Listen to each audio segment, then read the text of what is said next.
우리가 함께 읽은 요한복음 8장 21절 이하의 말씀을 중심으로 너희가 인자를 든 후에 내가 그인 줄 알고 라는 제목으로 오늘의 말씀을 묵상하도록 하겠습니다. 오늘의 본문 가운데 함께 묵상하고자 하는 곳이 몇 군데 있습니다. 요한복음을 기록한 사도 요한의 의도는 사람들에게 예수를 믿고 생명을 얻게 하려는 데 있다, 이렇게 말했죠. 요한복음 20장 맨 끝절인 31절은 이렇게 기록했답니다.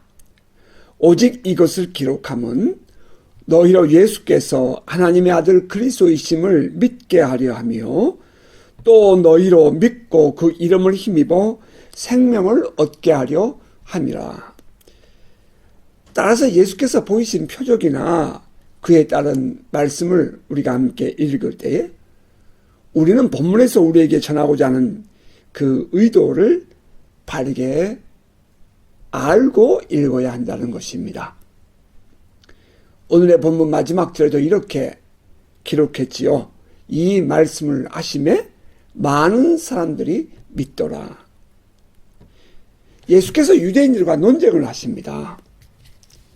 그러면 그들은 더욱 분노하지요. 그런데 놀라운 사실은 그 유대인들과 함께 주변에 있었던 많은 사람들이 오히려 예수를 믿게 되더라는 것입니다. 예수께서 하신 말씀이 어렵다거나 혹은 받아들이지 못할 말씀이 아니었다는 거예요.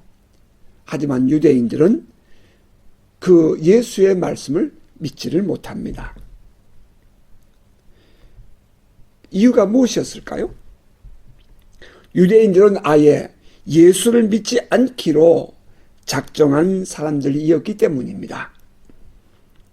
그런 사람에게는 아무리 올바른 말씀을 가르쳐주고 표적을 보여주어도 믿지를 않지요. 이미 그들은 마음의 결정을 해놓고 예수를 만났기 때문입니다. 예수는 이단이다.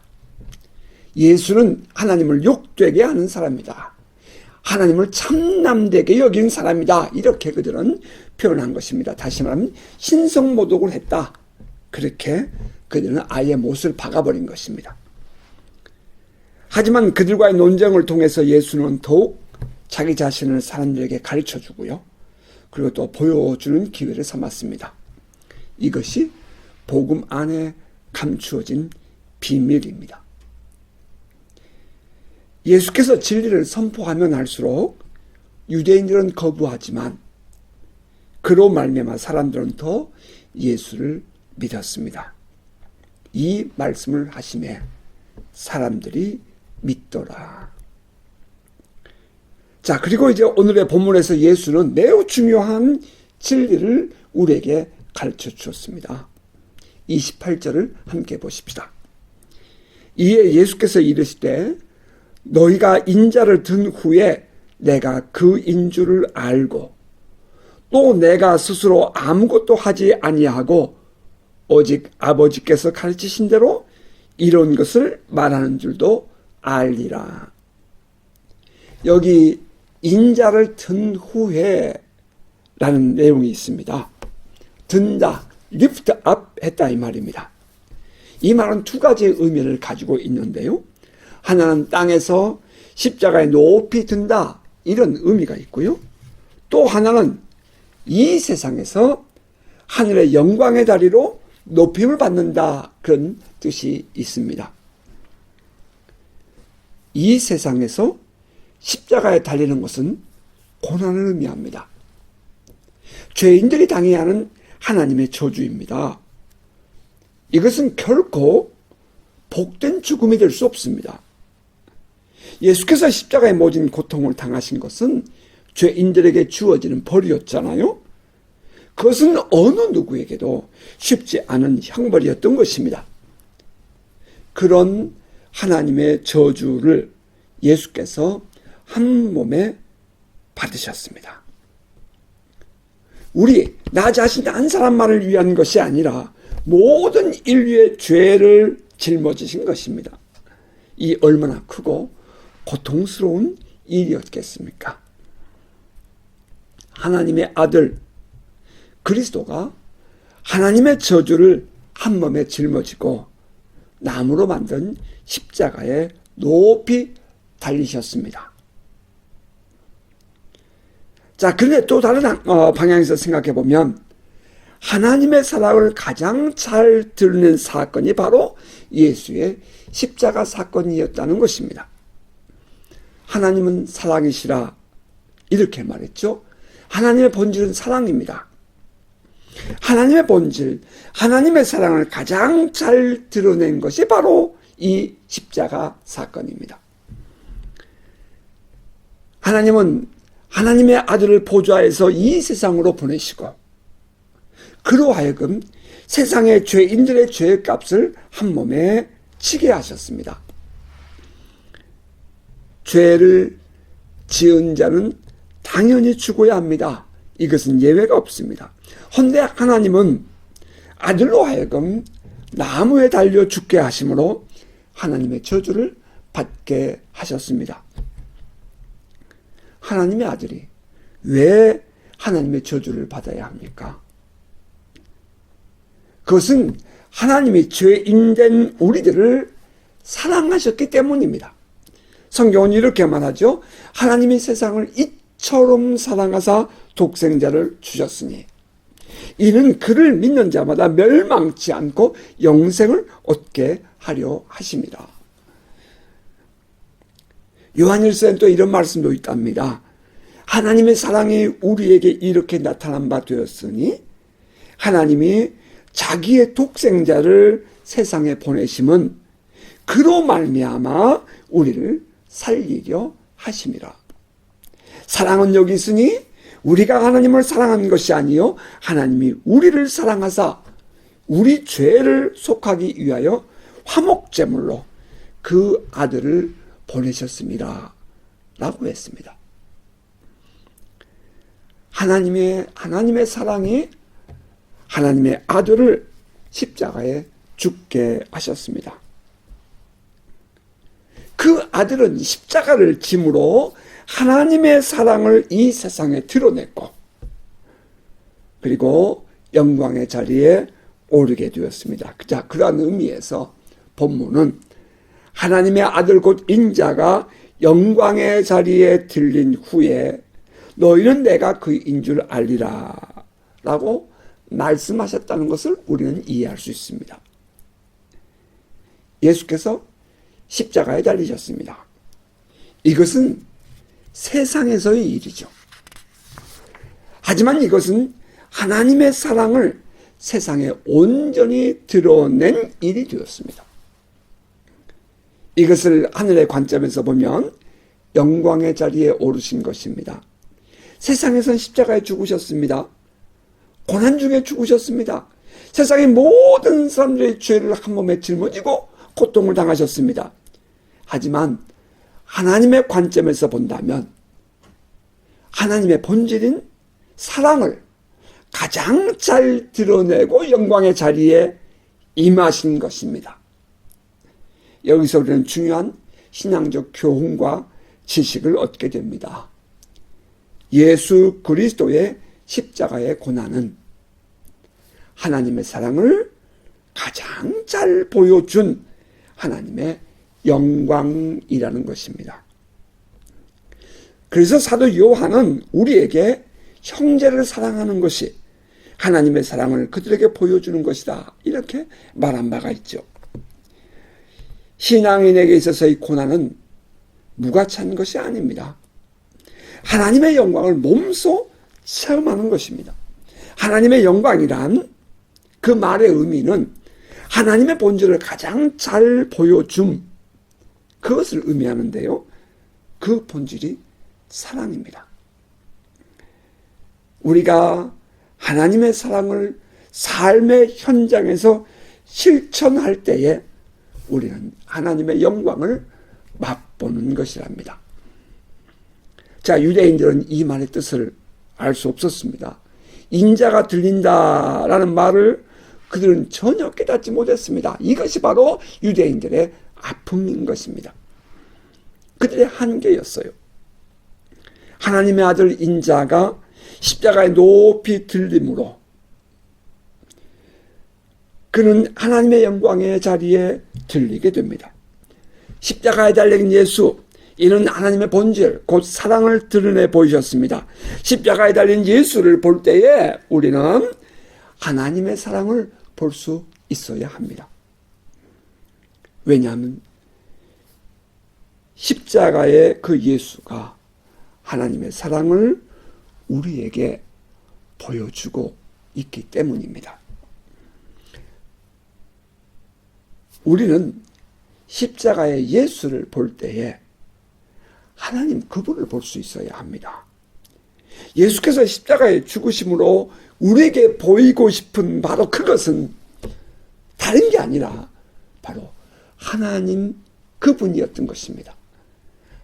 하나님의 본질이 뭐예요? 사랑이죠. 그 하나님의 본질인 그 하나님 사랑을 우리에게 보이신 것이 바로 예수의 십자가였습니다.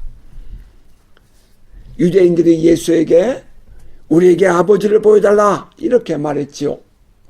그때 예수는 나를 보면서도 어찌 아버지를 보여달라 하느냐 이렇게 반문하시기도 합니다.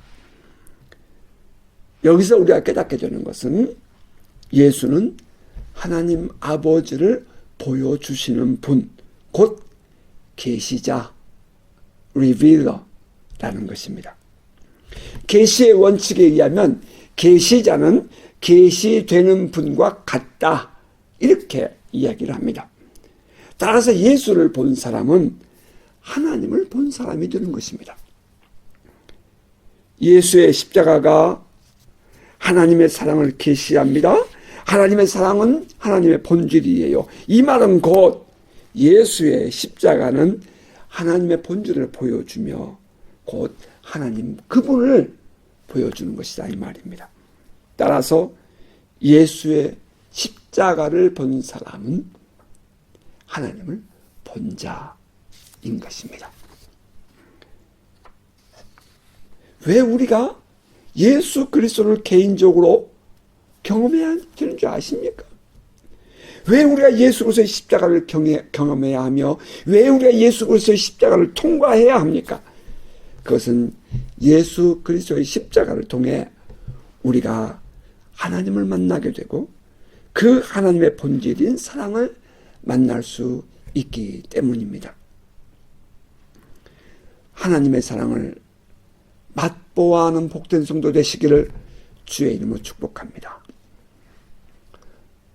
자, 그리고 또 하나, 이 본문 말씀에서 그냥 지나가서는 안 되는 중요한 부분이 하나 있답니다. 에고 에이미, I am 이라는 표현입니다. 지난주에 제가 여러분에게 서론에서 잠깐 말씀을 드린 바가 있죠.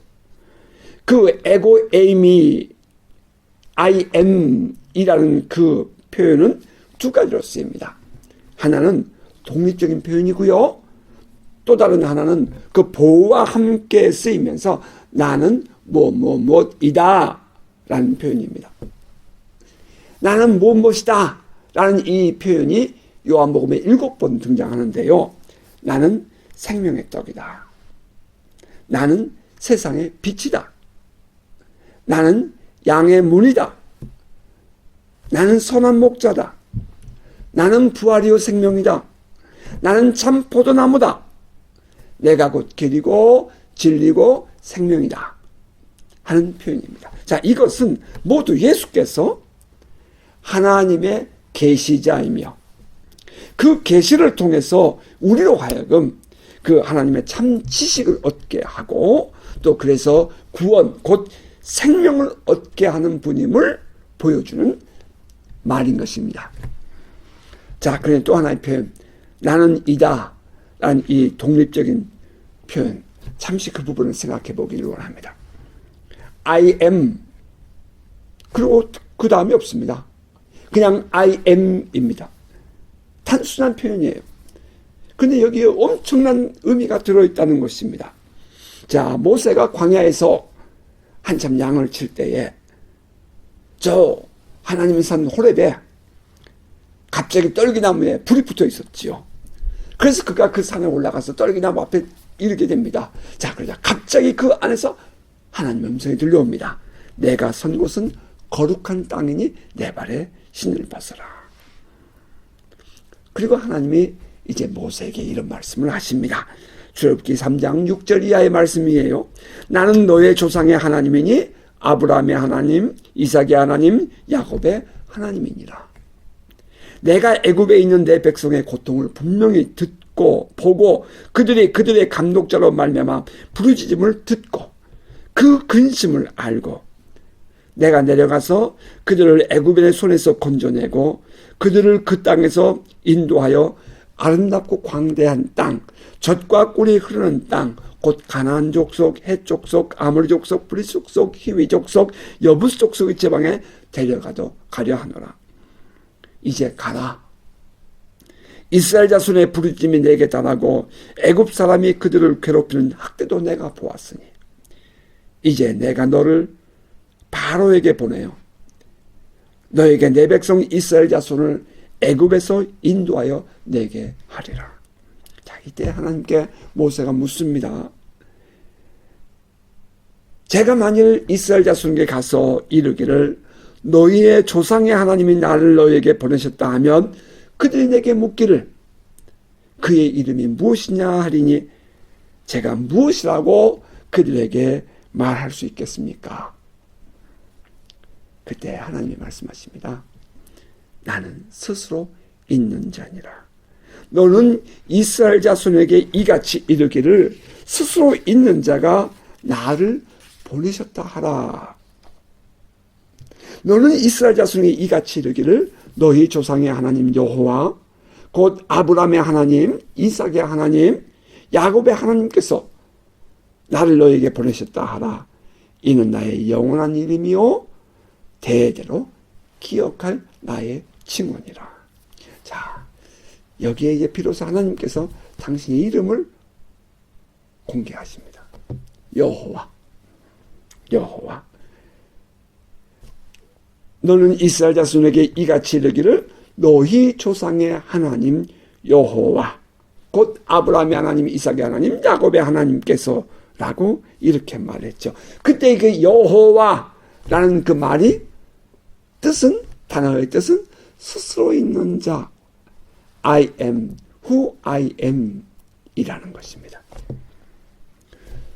출애굽기 3장 14절 하반절에 스스로 있는 자가 나를 너에게 보냈다 라고 말씀하신 그 부분을 영어 성경으로 보면 대문자 I am이에요. 인격체를 말합니다. I am has sent me to you. I am 바로 그분이에요. 스스로 있는 분, 그분이 나를 너에게 보내셨다. 자, 여기에 이 I am 이라는 이 말이 헬라어의 에고 에이미입니다. 자, 그렇다면 예수께서 본인 스스로를 에고 에이미라고 했다면 그것은 스스로가 하나님 곧 지고지순한 바로 그분이라는 말이 되는 것입니다. 자, 이 내용이 이 요한복음에 3번 쓰이는데 오늘의 본문에 2번 등장합니다. 그리고 이제 또 한 부분은 8장 58절에 나오게 된답니다. 우리 그때 가서 보십시다. 사실 우리는 여기서 놀라야 합니다. 예수는 스스로 자신을 하나님 곧 지고지순한 그 분, 그 하나님으로 자기를 드러내셨습니다. 이 부분을 놓치고 그냥 지나가면 정말 중요한 요한복음의 핵심을 놓치는 것입니다. 우리는 요한복음을 독수리 복음이라고 말하죠.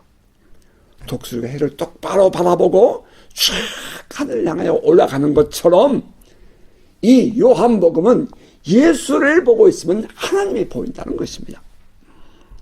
참고로 마태복음은 사자복음, 왕의 복음 이렇게 불러요. 예수는 유대인의 왕으로 오셨다 하는 의미에서 그렇게 부르는 것입니다. 마가복음 마가복음은 송아지복음 혹은 소의 복음이라고 말하는데요. 예수는 모든 민족의 화목제물이 되기 위하여 오신 분, 종의 복음이라는 뜻입니다. 누가복음은 인자복음이라고 말하는데요. 예수는 사람의 아들로 태어나서 이 세상에 하나님의 나라를 가져온 분이라는 뜻인 것입니다. 그래서 이 마태복음과 누가복음 앞부분에는 예수의 족보가 등장한다 합니다. 그리고 요한복음은 독수리 복음이라 하는데요. 예수가 하나님을 계시하신다는 뜻에서 붙여진 이름입니다.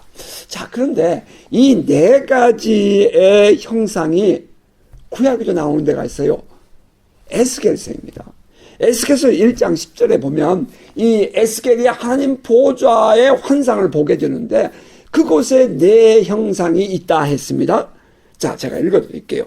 그 얼굴들의 모양은 넷의 앞은 사람의 얼굴이요, 인자. 넷의 오른쪽은 사자의 얼굴이요, 사자. 넷의 왼쪽은 소의 얼굴이요, 송아지 혹은 소. 그리고 넷째에 있으면 날아가는 독수리 같은데 라고 되어 있습니다. 자, 인자복음 뭐죠? 누가복음이죠. 그리고 오른쪽에 뭐가 보여요? 오른쪽에 사자의 얼굴이 보여요? 마태복음이죠. 사자복음. 그리고 왼쪽에 뭐가 보여요? 소의 얼굴이 보인다 했죠? 그 소의 얼굴 뭐예요? 마가복음. 그리고 뒤에는 독수리의 얼굴이 보였다. 요한복음인 것입니다. 이 사복음서가 바로 이 하나님의 보좌를 보여주고 있는 거죠. 하나님의 나라를 보여주고 있는 것입니다. 그것을 예표해요. 그런데 이제 이것이 마지막 요한계시록 가면 이제 마지막 날에 대한 예언이죠. 그 계시록입니다. 그 4장에 가면 이 내용이 다시 나온답니다. 사도 요한이 환상 중에 본 그 하나님의 보좌 주변에는 네 생물이 있었다는 것입니다. 자, 그 첫째 생물은 사자 같고, 둘째 생물은 송아지 같고, 셋째 생물은 얼굴이 사람 같고, 넷째 생물은 독수리 같다라고 되어 있습니다. 좀 놀랍지 않습니까? 자, 돌아가서, 자, 다시 돌아갑니다. 요한복음을 읽고 있으면 예수가 하나님을 보여줍니다. 그 하나님을 보지 못하면 우리 요한복음의 핵심을 놓치는 거예요. 요한복음의 예수는 하나님을 똑바로 보여줍니다. 그 예수를 본 사람은 하나님을 보았습니다. 그것을 가장 잘 표현해주는 부분이 바로 이 예수가 스스로를 에고 에이미라고 했다는 거예요. I am, 에고 에이미. 오직 하나님께만 붙여진 이름 I am, 그 I am을 자기에게 붙였습니다. 자, 유대인들이 이제 또다시 분노하게 되는 것입니다. 이 하나님을 참남하게 여긴 자라고 말입니다. 자, 본문 24절입니다. 자, 그러므로 내가 너희에게 말하기를 너희가 너희 죄 가운데 죽으리라 하였노라. 너희가 만일 내가 그인 줄을 믿지 아니하면 너희 죄 가운데서 죽으리라. 여기에 내가 그인 줄 할 때의 그라는 단어, 그 말이 헬라어 원문에 보면 에고 에이미라고 쓰여 있고요. 그것을 영어로 보면 I am the one 이라고 했다는 거예요. I am the one 이라고 했다는 거죠. 바로 한 번 바로 그 하나님 말입니다. 그가 바로 하나님, 지고지순한 분, 지고지순한 하나님이라는 의미입니다. 자, 그리고 28절이에요. 이렇게 말했어요. 이에 예수께서 이르시되 너희가 인자를 든 후에 내가 그 인줄을 알고 또 내가 스스로 아무것도 하지 아니하고 오직 아버지께서 가르치신 대로 이런 것을 말하는 줄도 알리라. 자, 여기에 내가 그 인줄 알고 할 때 그가 바로 에고 에이미인 것입니다. 자, 영어 성경 똑같이 I am the one 이라고 되어 있죠.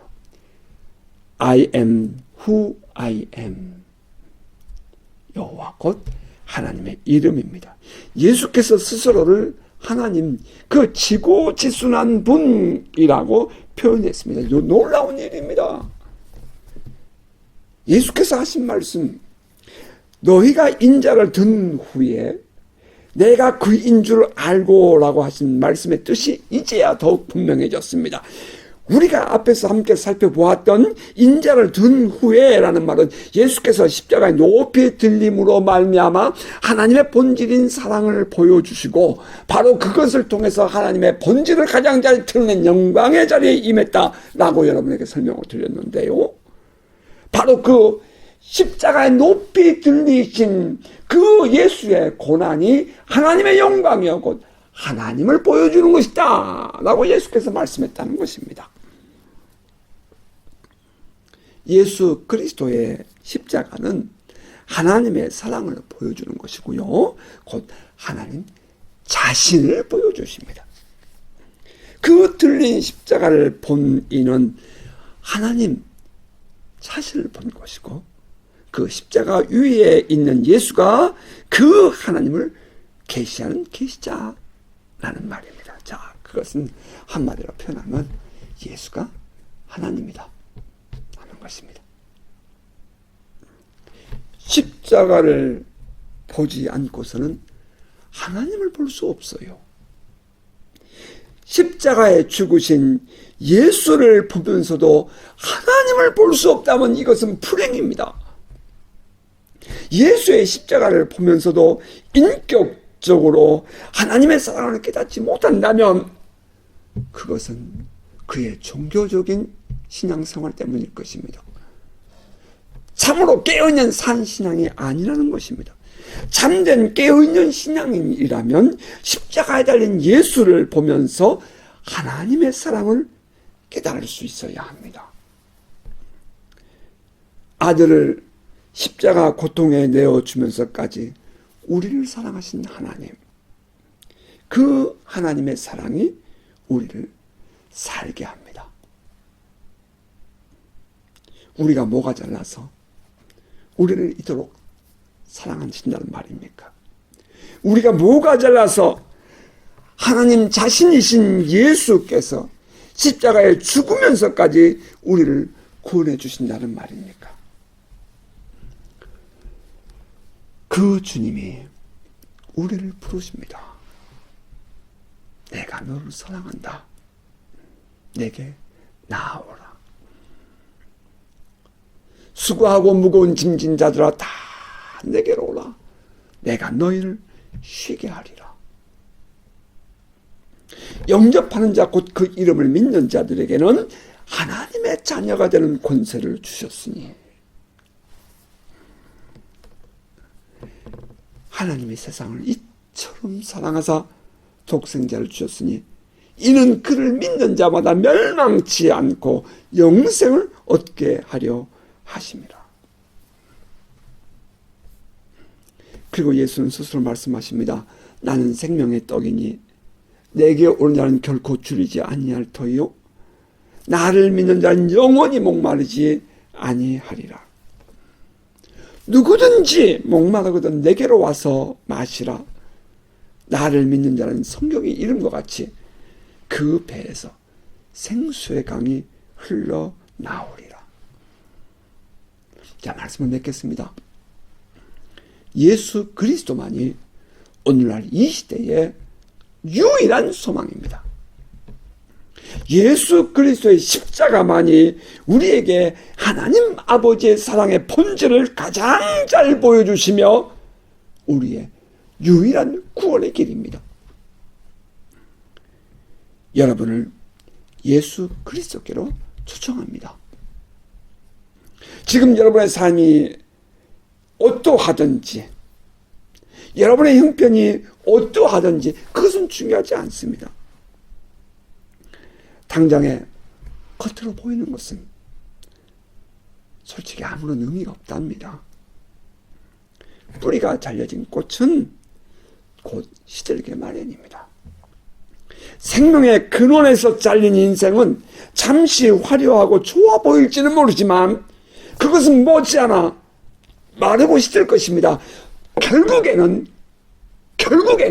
사망에 이를 것입니다. 지옥에 갈 것입니다.